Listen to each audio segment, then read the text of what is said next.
Octopus. Mr. Octopus, please. Okay. Well, hello everyone. Thank you for being here. Thank you, Daryl, for the opportunity. So what I want to present to you, and I hope you like it, is a model that I developed when I was writing my PhD. I wanted to know how we can improve our health. So I focused on personal health as opposed to public health because I felt that was where the issue.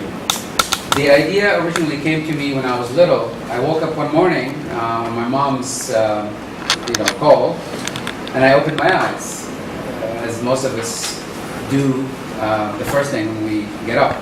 But my cousin, who was lying next to me, it was on the weekend, I slept over, he couldn't open his eyes. So my mom came and frantically, she said, what's wrong? And he was fine, but he just couldn't open his eyes. So we took him to the hospital, and by the time we got to the doctor, his eyes opened. And the doctor looked at him and said, there's nothing wrong with him. They checked everything, and they said, he's fine. So what happened? So fast forward now 30 years, that question has always been on my mind. And in a way, it was the driver behind this PhD. I wanted to know why his eyes didn't open. And now I know from studying science, medicine, biology, sociology, the environment, I know that actually when you try to open your eyes in the morning, there's a 50-50 chance that they will open. And the reason is because your eye actually follows chemical communication cues from the environment, from your social system, and from your genetic expression. And all these cues have to be aligned in such a way that all of the switches involved have to be turned on that second your brain says open.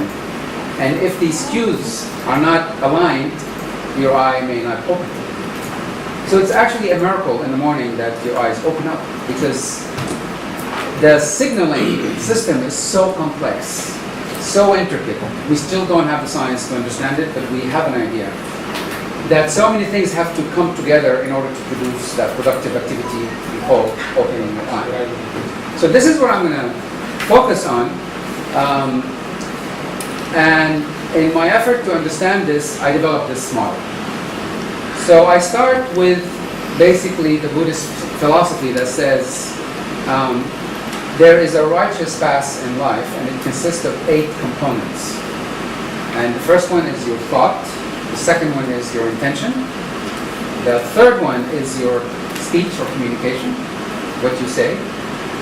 The fourth one is the effort you're willing to make in order to become healthy. Action.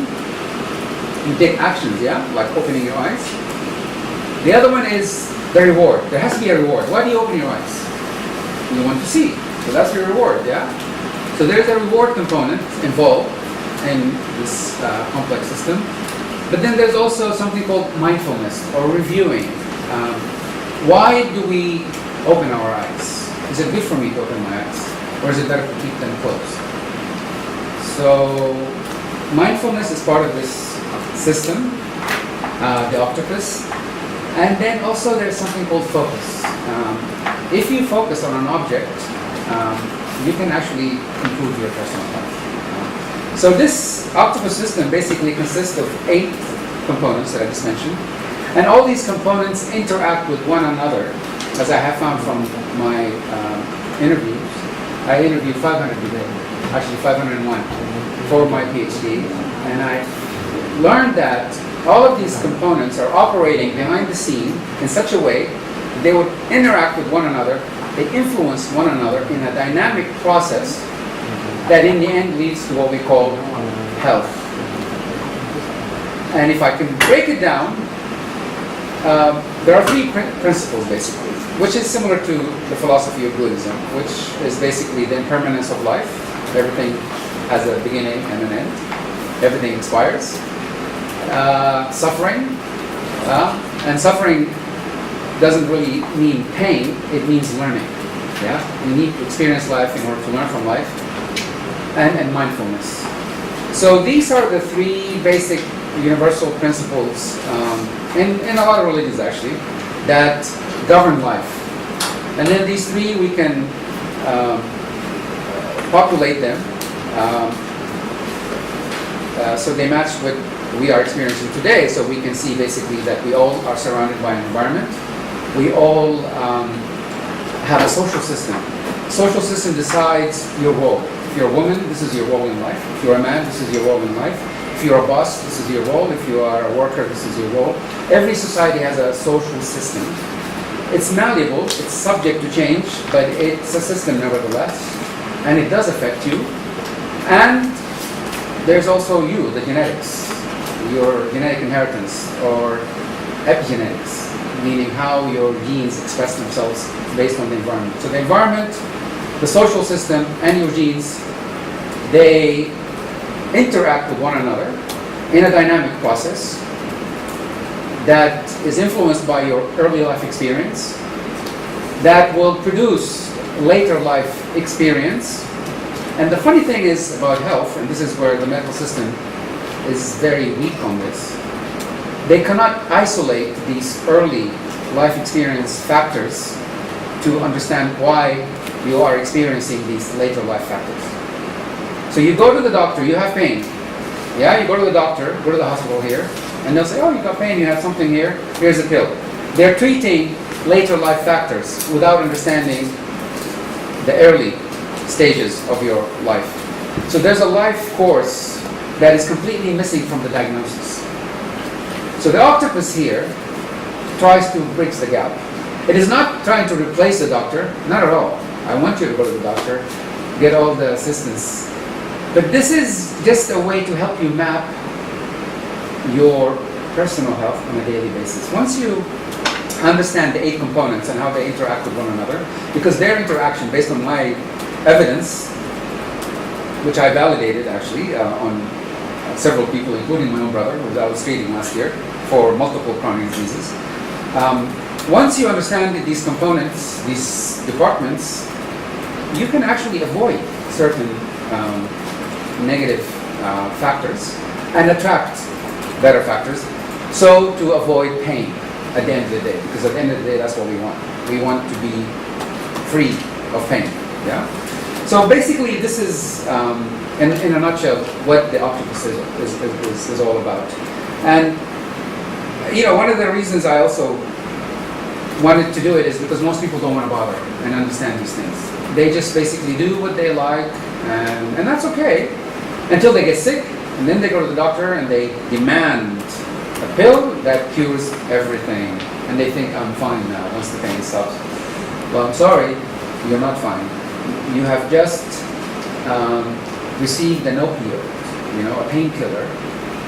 Whether it's cancer or whether it's just a small little bacteria in your stomach that your system don't agree with, you received the painkiller. And unless you change that behavior that led to that problem, it's going to come back again. You're going to do it again. And it's going to happen again and again and again until it becomes a chronic disease, and then it becomes an inflammatory disease. Then your system cannot cope with it.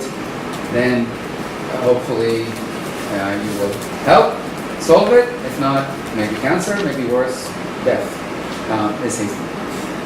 So this is basically the progression of how disease happens. And right now in 2018, the biomedical system is not able to understand this holistic approach like the octopus. They try to isolate the problem, as you were saying yesterday, correctly, and just zoom in and, there's an imbalance in this one chemical, and I'm just going to give you this enzyme or this hormone, and you're going to be fine. Well, it's a nice idea. I love it. Push a button and I'm healthy. But, once you know a little bit about biology and your genetics and your environment, that's a bit too hard to swallow, yeah? So to simplify it again, this is the individual, yeah? I'm an organism, and basically I'm nothing but switches, on and off, genetic switches, yeah? And I have 3 factors that influence my health. My environment, where I live, the drugs that the doctor gives me, and my microbiome, which is right here, yeah? What is happening here affects my health. These 3 things are in my control. I can control my environment, I can control the drugs the doctor gives me, and I can control the food I eat. But there's another factor coming from here that's very powerful, and it's difficult to control, and that's my genes, my genetic inheritance. And it has a way of expressing itself, yeah? So I don't want to get into the genetics, that's for another topic, but I just want to put it out there so you know what we're dealing with when we're talking about holistic medicine, holistic personal medicine. 3 factors that are in your control, and 1 that is difficult to control. So the octopus basically deals with all those 4 factors, and if you internalize these components and you understand how they interact with one another, I am arguing that you can actually control the holistic organism. That is you. And I'll give you some more details. If you want to apply this system, you will need to basically then understand these 4 points. Your health is made up of binary switches, which as I mentioned, these things go on and off. These switches interplay with one another. Yeah? They are dependent on your daily activities and your daily interactions. So if you talk to, our friend here from Indonesia, you will have an effect on your health. If you talk to me, I'm from Saudi Arabia, there will be a different effect on your health from me. It's not the same. Just the words we use, just our chemistry, our biochemicals our metabolites, all of these things actually affect you. Yeah. So interaction and what you do in the morning. You wake up and you open your eyes. That will have an effect immediately because you're going to get information from the environment. It's going to go through your eyes. The brain has to process that information. Your brain will process maybe something like 400 million bits of information per second, but you only comprehend maybe a fraction of that. What happens to the rest of the information? Well, it goes in and it has an effect on your health. Second point is that your activities and your interactions, as I mentioned, can be broken down into 8 components. Yeah, and I mentioned these components. And this is why I call it the octopus, because the octopus has 8 arms. And they all work together. I studied the octopus actually underwater when I was a teenager, and I noticed that the octopus is the only animal in the sea that actually is intelligent enough to use a tool to do what it wants to do. It uses tools like humans. And that immediately made me think, why? They can actually grab a stick and dig food out of a cave underwater. That's amazing, huh? And all of the 8 arms work together. They interact together. And like a human, the octopus only leaves the house when they want to find a mate or food. And then they go back.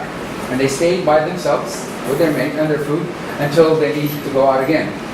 Like humans. So I thought, interesting. And hence, the octopus. So the 4th point is that what I mentioned earlier, your environment, your medicals, your biomicrons and your genes basically is who you are. So these are the principles of this system, the octopus. So I have interviewed 500 people. I validated this by observing them over a long period of time actually, but in the last 2 years I focused on the 500 people. And I actually wanted to know if I can help lengthen their lifespan. And the reason I thought that is because 6 years ago, a friend of mine came to me and said, I'm 75 and I promised my wife that I will be alive until 80. Can you help me see my 80th birthday? And I said, sure. Just come to my running club every Thursday and run with us and socialize with us. And you will live to 80. And sure enough, actually, 2 weeks ago, we celebrated the person's 80th birthday. Once you put that idea in your mind, the rest will follow. Yeah? And the octopus, the first component is thought. Because life starts with a thought. And in Buddhism, we say reality follows thought. So everything starts with an idea, with thought. And then the intention. And then when I interview people, I've noticed that a lot of people have thoughts, have ideas, have intentions, have goals in life, but they only have materialistic goals. They don't have health goals. Who has a health goal here? Raise your arm. Oh, bravo, you get an A. Ananya, Daryl, you get an A. If you don't have a goal, you're going to sabotage your life. It's that bad. Just like you have a financial goal, you have a marriage goal, you have a children goal, you want to build a house. You have a lot of these nice goals. It's nice to also add one more. You need to have a health goal. So once you internalize that, I am going to lose so much weight, or I'm going to reduce my blood pressure by 20 points, or I'm going to be able to run a marathon in, say, 5 hours. That's a health goal. I'm going to walk 20,000 steps every day. That's a health goal. If you put that number up here, that becomes the intention that will propel you forward and that will form your reality around you. So you will notice things change around you. Your family will change, your friends will change, your diet will change, your clothes, everything will change the minute you put that idea in your head. I know it sounds like magic, and probably it is magic. We still don't understand how it works, really. I'm just at the tip of the iceberg here. But you will notice changes in your life. And your friends will say, oh, Osama, you look different. Did you have a haircut or something? People will notice that you've changed. It starts with thought, intention, speech, effort, action, mindfulness, reward, all the way down to focus. Yeah? So this is basically, in a nutshell, what the system looks like. And if we can scroll down, and I want to show you the 8 compartments in the page before. Yeah. So if I map it out, these are the 8 components. And the reason I put them in a horizontal rather than a vertical, because they don't work vertically, they work horizontally. They're all equal. Payoff will interact and interplay with your thought in an equal manner. And your thought will influence and interplay the way you talk, and in turn, the way you talk will interact with your intention, and the way you understand your intention, meaning the way you understand your goal. What is it that you want to achieve in life? What is your calling? Yeah? Why are you here? What are you doing in this university? Why are you in this classroom? That's this department. So all of these questions basically tells me a little bit about your intention. Yeah? So those things will interact with your effort. What effort are you willing to do, or have you made in order to get to this point in life, to get to this classroom here? And the effort will interact with your actions, actions will interact with your mindfulness and your focus. So they all interact with one another. The resultant of these 8 is what we call health or disease. Yeah? And here's the funny thing about the quantum aspect of this, and I mentioned that earlier. Quantum meaning that when you look at health as an entity by itself, as a result, as a number, let's say 8, I give you 8. You cannot trace the 8 back to the constituent components. That's the magic of quantum physics. The biomedical system isolates the problem to one component. Yeah? I disagree with that. I say there's no evidence for that. And they cannot prove it. Because otherwise they would cure cancer, they would cure my headache, they would cure leprosy, they would cure all these things. And they cannot. Why they cannot? Because leprosy, cancer, all of these things that emerge, they emerge from this, but you cannot trace it back to an individual compartment. You must read all of the 8 together in a dynamic way, and you must take it back to early life experiences to understand later life experience down here. I know it's a lot to understand, but this is how it works. And this is why we call it complex system theory, because it is complex. And I'm just trying to simplify it. So when I look at all of these complexities, this is just one idea that is inspired by Buddhism and by my personal experience, and like the experience I had with my cousin early on in my life, to simplify something that is so complex into 8 simple things that we can digest every morning. So as soon as I wake up in the morning, I'm like, okay, who am I going to meet today? So the first question that comes to my mind, is this person good for me or not? Meeting this person, yeah? The food I'm going to eat for breakfast, is this food good for me or not? Yes or no? So if you do that, you can map with numbers in a binary way, yes or no. So if I say yes, you give yourself a 1. If it's a no, you give yourself a 0.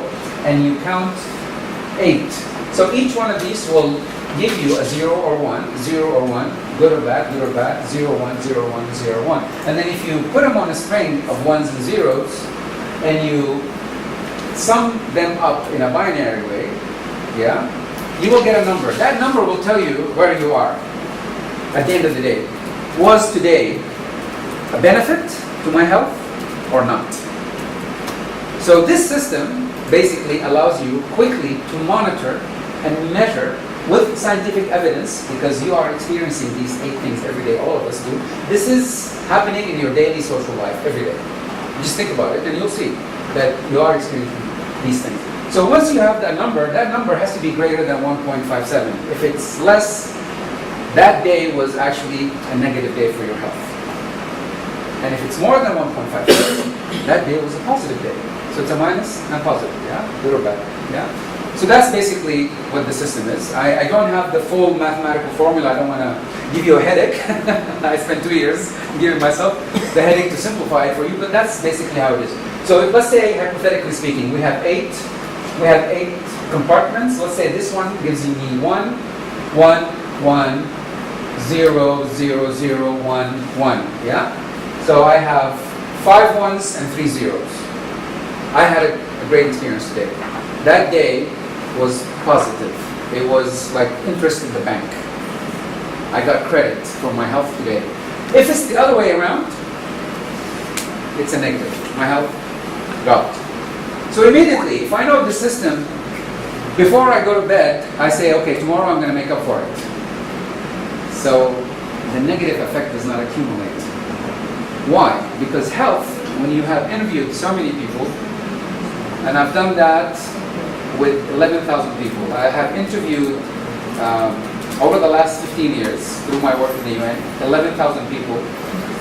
Most of them over the age of 60, most of them are frail and sick. And when you've seen so many unhealthy people, you start realizing that health cannot be isolated to one area. Actually, health is an emergent phenomenon. It's an emergent quantity. Yeah? It's a quantum effect. It is not the effect of the pill or chemotherapy or the surgery. If you have a trauma, yes, and an organ in your body got destroyed, you need to go to the emergency and they'll take it out and they save your life. Yes, but we're talking about non-trauma diseases, yeah, things that just pop up, yeah. So these things are emergent entities, and if you want to fix them, you must go back to early life experiences and you start with this octopus. That's basically my idea. Thank you very much.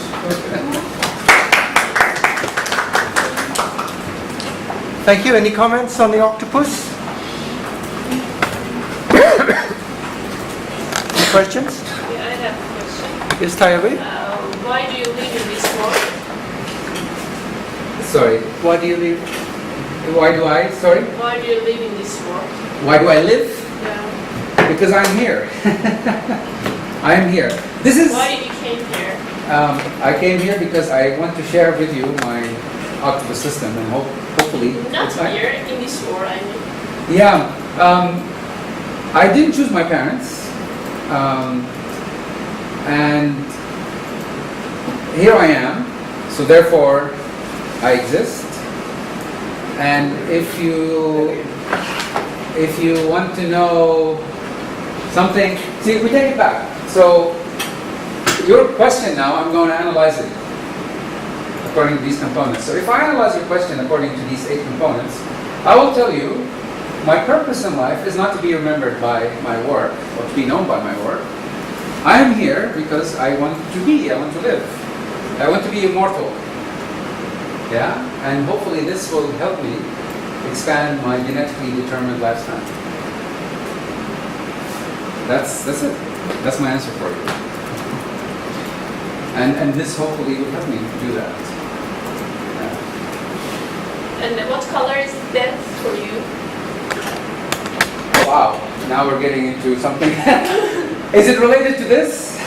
Yeah, it's related. Yeah, death is just a stage. I mean, What color is it? yeah. You know, if you look at our biology, you see that apostasis is part of our genetic makeup, yeah? I mean, cells are born every day and cells die every day. And Maya was saying yesterday, you know, in order for you to have 2 fingers, the cells in between have to die. And it just happens. It just is. Why it happens, you need to ask God, who's the creator. But it just happens. So this is like that for me. It just happens. It doesn't have any color for you, this? Color. Okay, you want to hear black? People associate darkness with and life with light. But if you like the moon, and the moon only shines in the night, and you can say, well, that's actually the color of life. Therefore, the opposite is the color of death. So the sun is the color of death, and the moon is the color of life. That's one way of putting it. And I have one more question. Okay. Imagine after 1,000 years, you're going to die, and your grandchild is near you. What are you going to say to him? Oh, wow. Very good question. What would I teach my grandchild about life? Yeah? You choose. Yeah. I will say enjoy the journey to the most, possible quantum way you can imagine. Just enjoy it. Don't feel guilty. Because guilt will kill you. And I think that's why people die. It's guilt, really. Like, I was in Saudi just last month, and an obese woman came to me. She said, I'm trying to lose weight. I've tried everything. I take 300 milligrams of insulin. I've done a gastric bypass surgery. She lost 30 kilos, but then she gained it again. What can I do?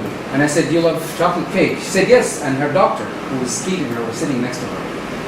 And I said, and your doctor told you not to eat? She said, yes, but I cannot stop myself. I love chocolate cake. And I said, okay.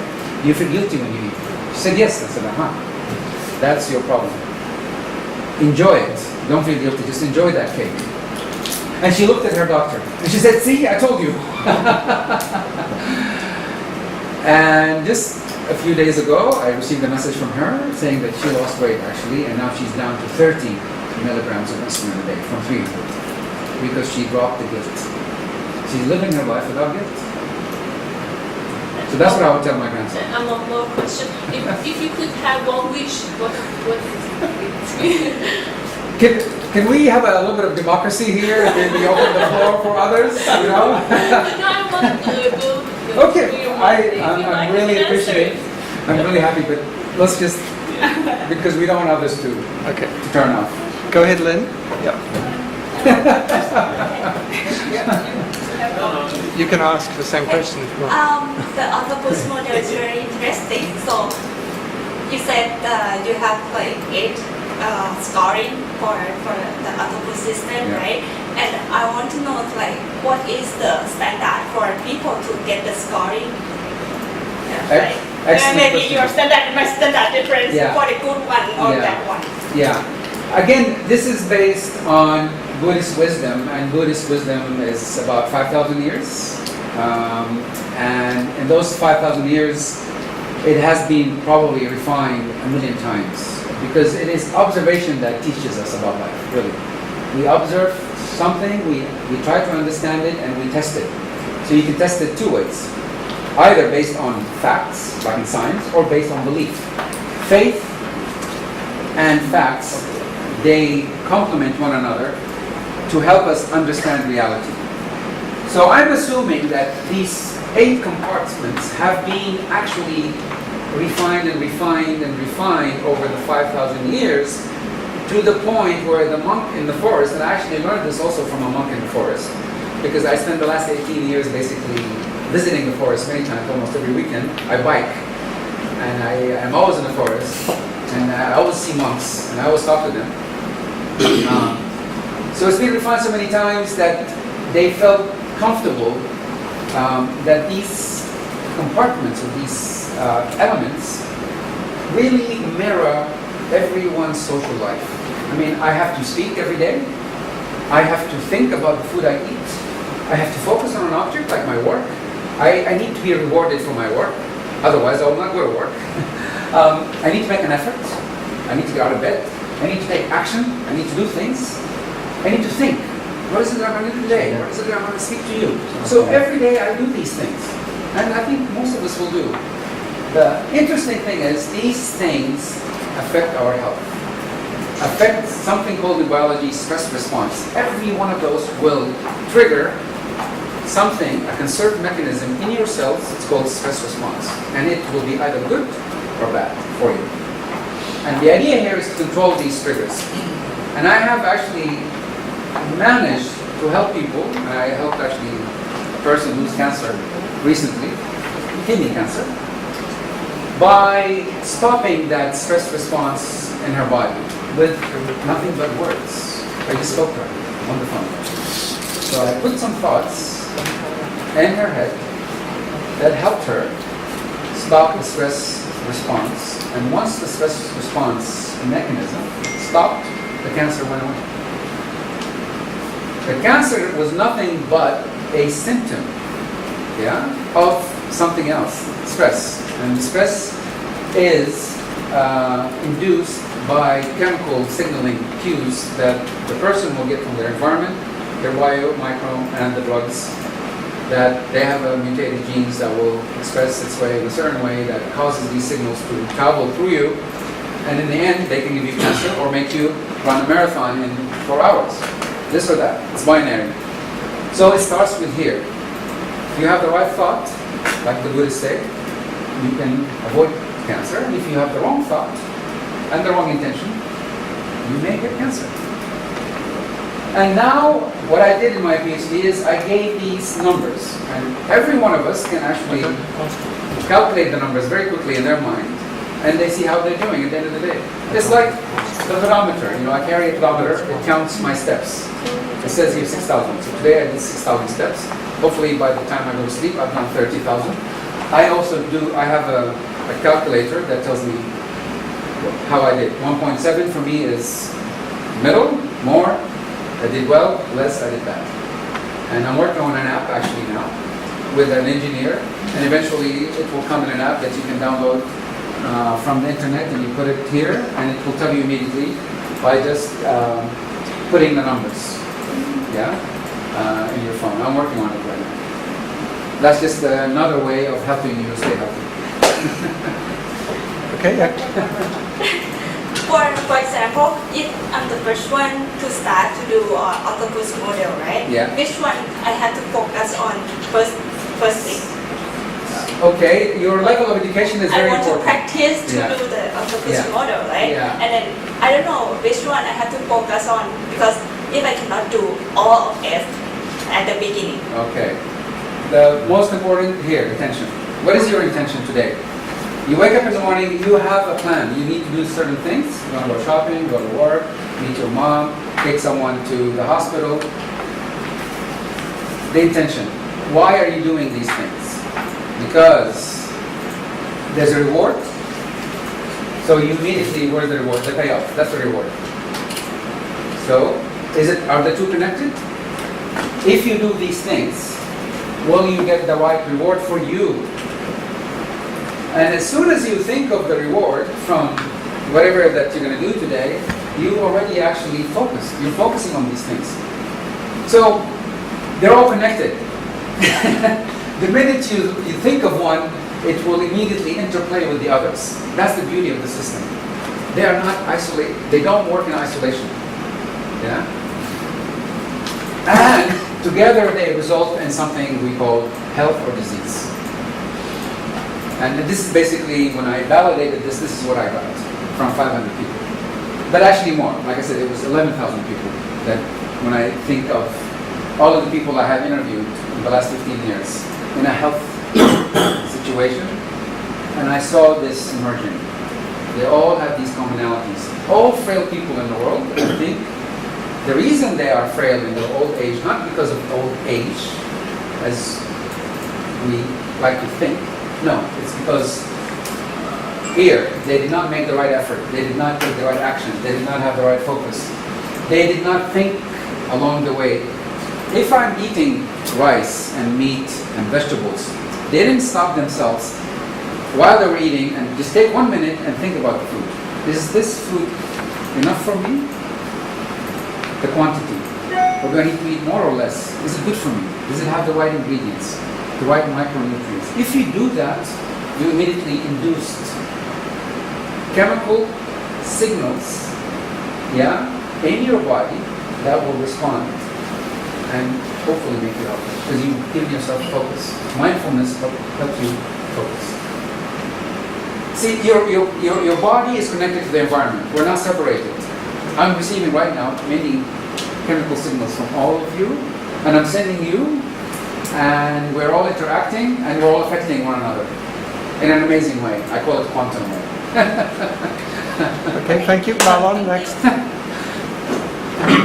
I was trying to connect it with the Four Noble Truths of the Buddha. Yes. It makes sense. Like with suffering, but our sufferings are caused by our vices and desires. But suffering can be ended by following the Eightfold Path. And here's the new eight, a new interpretation. So if you follow that, I'll lose weight. But the question is, are there preconditions? Not everyone can follow. Yeah. What are the preconditions?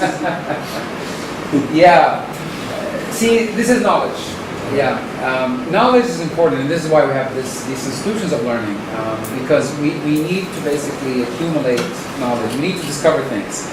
So we need to raise the awareness of people. We need to tell them. So we start with ourselves, and then we talk to our friends, and then we expand until we reach the level of university. And hopefully then we can influence policy. Yeah? And this is actually one of my aims right now, is to influence public health policy. So if you are a doctor, you have 2 seconds to diagnose a person. Yeah? And I've seen it actually. I go to the doctor, in 2 seconds they tell me what's wrong with me. And they give me a pill, bye. And I'm like, thank you very much, $100. Done. The doctor has to maybe see 500 people every day. And this is why they say doctors actually are so busy. And doctors also actually need this because they are also sick. They spend so much time taking care of everyone else and they forget themselves. And they're bad patients because they know everything, but they don't take care of themselves. So this can also help them, help doctors live longer, and enjoy life more. And this is where the policy side comes in. I would love for hospitals and medical universities to teach their medical students this system. You don't have time to sit with the person and discuss all of this, like we have the time here. This is a luxury, yeah? We're privileged. But if they internalize it, and this is what I was doing in Saudi last month, I spoke to a surgeon, and I said, okay, before you cut someone on the table, what is going up here? And he said, I want to help him get better. And I'm like, what if you, instead of having that thought, what if you said, no, I'm going to make him live. I'm actually going to ensure that he has to live. So I said, what if you change the Hippocratic oath from do no harm to live, will to live? Put that and see what happens. They did that, and they said people die less on the cutting board. Because now you changed, see, it starts up here. So if you change your mind, if you change the way you think, you can actually change all of these compartments. They respond. Like I said, the science still doesn't know how. I don't even know how, but I know it works. And they create this quantum effect, life. And that's what bioethics is, the love of life. You asked me why you were here. Because I love life. I want to live. I don't want to die. Yeah? So it's about life. Yeah. We will have to stop, I think. Okay. Because we love fairness to other people. Yes. Comments, but I actually can't stop myself. Okay. You say that our body is a set of binary switches. Now, I know your PhD, supervised it, but and you were measuring these 8 dimensions by a binary code, 0 and 1. Yeah. But it may not be that the actual body is made of binary switches, but that we can represent it by a binary switch. Yeah. I think Because in fact we have all the organisms inside us, microorganisms, but so as a representation, but it's not so simple inside. Yeah. But the binary model is still needs to be validated in Kazakhstan, and that's why it's going. Yeah? Is that right? Yes, correct. Thank you for that. It is. The best words are only metaphors of reality. We really do not have precise language to describe reality. We don't know what reality is. All we can do is represent and reflect on and mirror with the best language we have. So, correct. You know, if you take a vitamin has maybe 5,000 compounds. How do you map that? It's impossible. But you can somehow say omega-3 is good for you. Yeah? It's a polyphenol and it basically improves your lifespan. That's all representational. But what really happens in reality, we still don't know. Thank you, Osama. You're welcome.